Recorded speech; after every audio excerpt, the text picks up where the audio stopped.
Wow, इतना खिलारा। मुझे लगता है इस आर्टिस्ट ने अपनी जुगत को कोई इंसानी शक्ल दी है।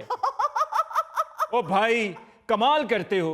यहां पर आर्ट गैलरी में आए हुए हो आर्ट के नमूने देखने के लिए। आर्टिस्ट ने इतनी मेहनत से इतनी महंगी महंगी पेंटिंग्स बनाई हैं और लगाई हैं नुमाइश के लिए, और आप हो कि आपको मजाक सूझ रहा है। तो और क्या, मोहतरम, मिलियंस में बिकती है मेरी एक एक पेंटिंग। वाह।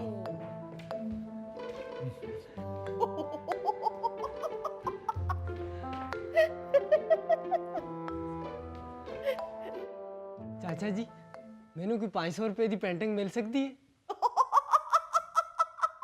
अबे ओ सर्कस की टिकट लेकर खेमे में दाखिल हो के रस्से पे साइकिल चलाने वाले को देखकर सीट पे बैठ के ऐसे ऐसे करने वाले शख्स 500 की पेंटिंग? अबे 500 का तो वो पुरुष नहीं आता जो तुमसे भी ज्यादा कमजोर होता है। तो और क्या भाई, मेरी आर्ट गैलरी में सबसे सस्ती पेंटिंग कम से कम 10 लाख रुपए की है। 10 ਲੱਖ ਦੀ? ਭਾਈ ਤੂੰ ਇੱਟਾਂ ਦੀ ਟਰਾਲੀ ਸਿਟਾ ਕੇ पेंटिंग बनाना है? टू मच यार, too much. My God, 1 million की पेंटिंग, 100 रुपए में 1 किलो पेंटिंग आ जाती है ये तुम्हारी, और नमक साथ फ्री। और अगर खट्टा डाल के खाएं तो ऐसा मुंह बनता है जैसे तुम्हारी जुगल सुन के मुंह बनता है। सर जी, आप 100 की किलो पेंटिंग देख रहे हैं, जो 10 रुपए के ऊपर टेप लगी है वो। ਹਨੇਰੀ ਪੈ ਗਿਆ। 10 ਲੱਖ ਦੀ पेंटिंग ਇਹ ਘਰ ਦੇ ਕੰਮ ਨਹੀਂ ਕਰਦੀ ਏ?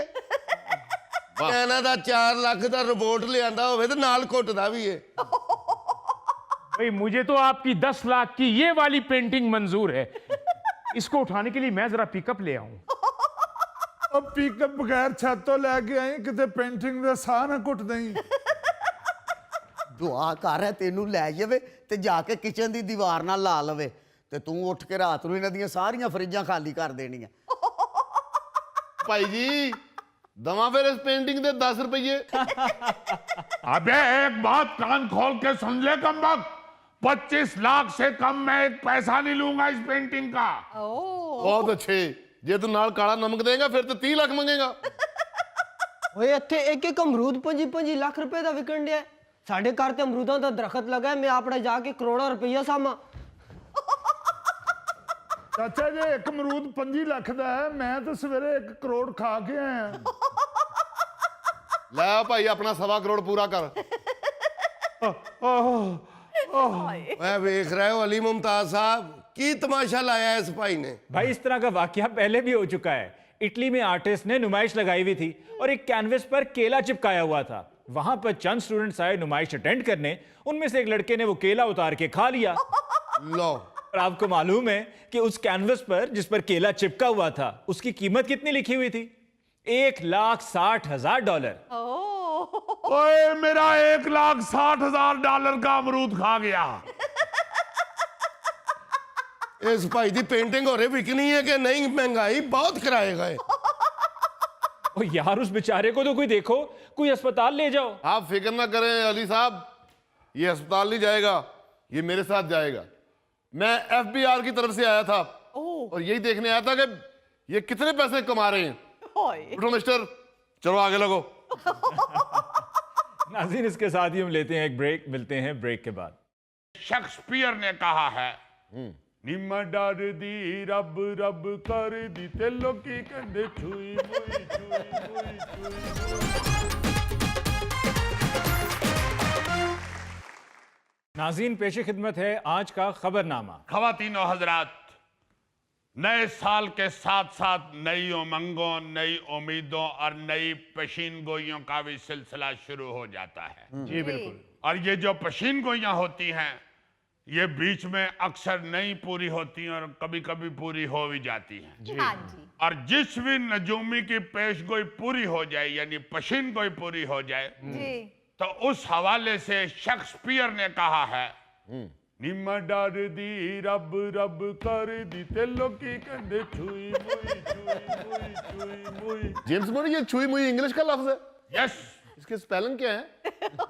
छुई मुई के स्पेलिंग है CHOI छुई, MOI मुई।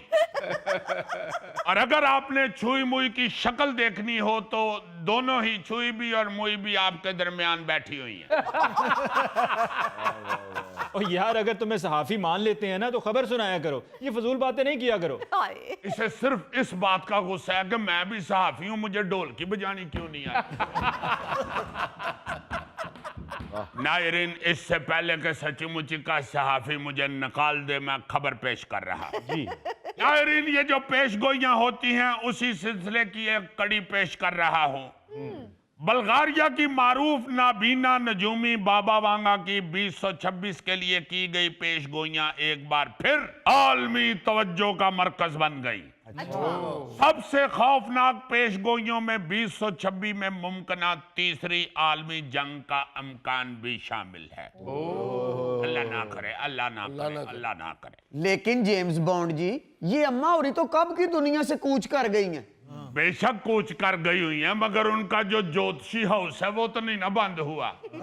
दुकान तो उनकी चल रही है और उनके जो चेले चांटे या उनके जो शागिर्द हट्टी पे बैठे हुए हैं जी। वो जब भी साल बदलता है वो फटाट कैलेंडर खोल के बैठ जाते हैं। अच्छा।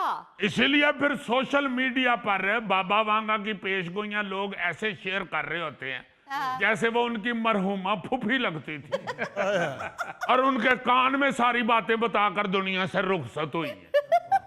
आप देखेंगे सोशल मीडिया से पहले पाकिस्तान में अक्सर लोगों को सिर्फ सियासी पेशगोइयों की आदत थी, हाँ जी सर। जो शेख रशीद साहब किया करते थे, हाँ। या फिर बाबा जी राणा सनाउल्लाह कुछ लोगों के मुस्तकबिल का हाल बताते थे। अलबत्ता आस्ताना लाल हवेली के जो बाबा जी हैं शेख रशीद साहब, उनकी पेशगोइयां ज्यादा मशहूर थी क्योंकि उनके अल्फाज का चुनाव बड़ा जबरदस्त होता था। हाँ जी। एवं तो नहीं हो हर दूजे हफ्ते आपको नजर आते के श्री पाए का वड्डा प्याला आगे रख के तो नान डबो रहे हैं। अल्फाज उनके बहुत अच्छे होते थे। कुर्बानी ईद से पहले कुर्बानी होगी, इस साल सितंबर बड़ा सितमगर होगा। लेकिन जब से सोशल मीडिया ने पाकिस्तानियों को बाबा वांगा के मथे लगवाया है जी।